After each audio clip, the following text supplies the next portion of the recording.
What if true genius isn't about knowing more, but noticing more? Leonardo da Vinci didn't rush to create. He paused to understand.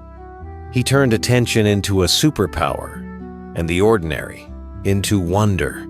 Simplicity is the ultimate sophistication. Leonardo da Vinci. What if the greatest mind the world has ever known wasn't a man of ambition, but of presence? Leonardo da Vinci, artist, scientist, inventor, philosopher, didn't just build, draw, or theorize. He watched. He observed the world like it was a sacred book. Before he painted the Mona Lisa, before he imagined flying machines or sketched human anatomy with eerie precision, he simply looked. For hours, he would sit and study how a bird folds its wing mid-flight. He traced the curls of smoke, the way light touched water, the spiral of a snail shell. Nothing escaped his gaze. While the world admired outcomes, Leonardo worshipped process. He believed, if you want to truly know something, don't name it, study it. Don't rush to draw conclusions, let it unfold. He once wrote, "Learn how to see. Realize that everything connects to everything else."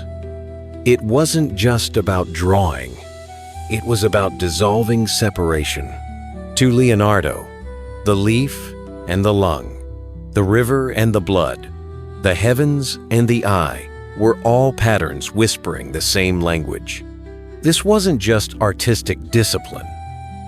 It was spiritual devotion. Because when you stop to truly observe something, a tree, a hand, a falling shadow, it becomes sacred. And in that stillness, the seed of genius is planted. So, ask yourself, what might you discover if you simply slowed down and looked again? In the next chapter, we'll step into his most iconic mystery and discover what he truly painted inside a smile. After learning how Leonardo saw the world with stillness and reverence, we arrive at the most iconic example of his vision, a smile that has captivated humanity for centuries. Part 2. The quiet behind the Mona Lisa. Most people stare at her smile, but Leonardo da Vinci didn't just paint a portrait. He painted presence. He captured a moment of stillness so profound that even 500 years later, we're still drawn into its mystery. It took him over 4 years to complete the Mona Lisa, not because he was indecisive, but because he was listening. He wasn't just layering paint, he was layering intention. Leonardo developed a technique called sfumato, a soft, smoky blending of tones with no harsh lines. It means evaporated like smoke. He used it to dissolve the edges between light and shadow, between thought and emotion. The result? A painting that breathes, that shifts as you gaze at it. One moment she's smiling, the next she's not. One moment serene, the next knowing. This wasn't a mistake, it was mastery. Because Leonardo understood, truth isn't always loud. Sometimes it arrives like a whisper, like a fog rolling in, like a smile that says more than words ever could. In a time when painters aimed to impress with drama and grandeur, he chose subtlety. He once said, "Where the spirit does not work with the hand, there is no art." And that's what makes the Mona Lisa eternal. It's not what's on her face, it's what's beneath it. So the next time you see her, don't just look. Feel. Because maybe what you're seeing is your own stillness, reflected back. In the next part, we'll move beyond the canvas into Leonardo's notebooks, and the boundless curiosity that turned art into invention. After peering into the stillness of the Mona Lisa, we step into the wild terrain of Leonardo's imagination, where curiosity had no limits.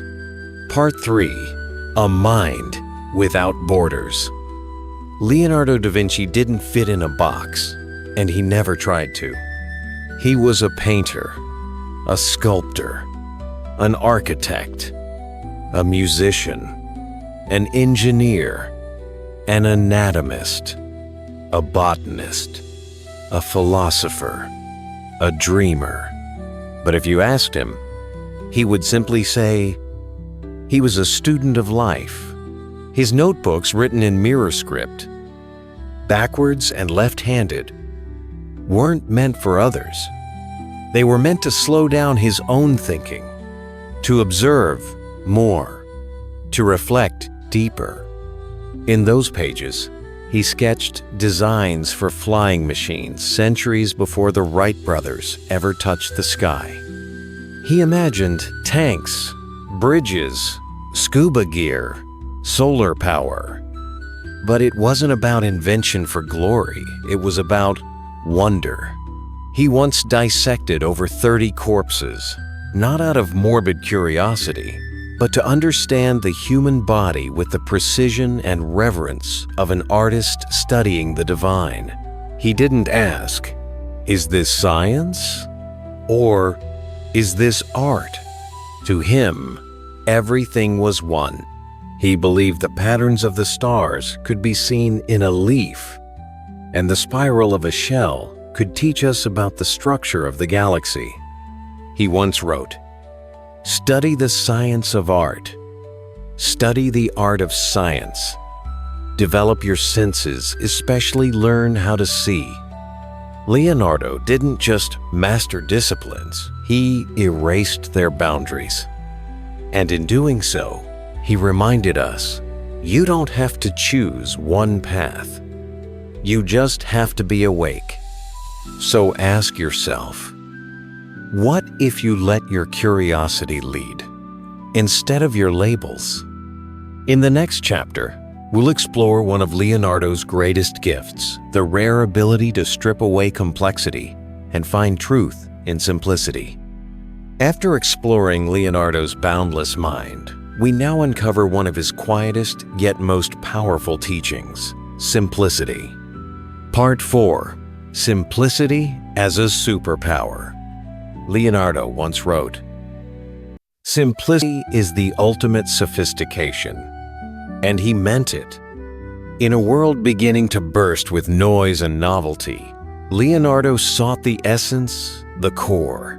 He didn't chase complexity to prove intelligence. He peeled it away to reveal clarity. When other inventors built machines overloaded with gears and gadgets, Leonardo simplified. He reduced them to their most elegant function. When others painted with dramatic flourishes, he softened his brush. One gentle stroke could say more than 100 loud ones. To Leonardo, beauty wasn't found in the ornate, but in the essential. He once scribbled in his notebook, "The greatest deception men suffer is from their own opinions." That's why he didn't rush to speak. He sketched. He listened. He observed. He studied nature not as decoration, but as truth. The veins of a leaf, the arc of a bird's flight, the swirl of water. To him, these weren't random. They were sacred blueprints from the universe. He understood what few do. That truth doesn't shout. It reveals itself slowly to those who are willing to be quiet long enough to notice. Leonardo knew the deepest truths are not complex. They're clear, but only to a still mind. So, pause for a moment. Ask yourself, what noise can I let go of? What truth is waiting in the silence? In the final part of this journey, we'll see how even Leonardo, the master of mastery, embraced the beauty of what was unfinished. After embracing the quiet strength of simplicity, we now arrive at one of Leonardo's most human, humbling truths, that even a genius leaves work undone. Part 5. The Unfinished Masterpiece. Leonardo da Vinci, the ultimate symbol of genius, brilliance, and artistic perfection, left behind more unfinished works than completed ones. To most, that might seem like failure, but not to him. He once wrote, "Art is never finished, only abandoned." Because to Leonardo, creativity wasn't a destination. It was a conversation, a living thing, a breath. Each project he touched was an evolving soul, never frozen, always becoming. He didn't rush to call something complete just to move on. He studied, revised, and sometimes simply let go. And maybe that's the lesson. We live in a world obsessed with done, with results, lists, and conclusions. But Leonardo teaches us that the beauty of creation lies in the becoming, not in the finish line. Your life, your healing, your purpose, they don't need to be wrapped in a bow to be real. You are allowed to be a masterpiece in progress. You are allowed to not have it all figured out. You are allowed to hold contradictions, to be brilliant and broken, growing and grieving all at once. Because maybe the real genius is to keep unfolding. Leonardo didn't fear the unfinished. He trusted it.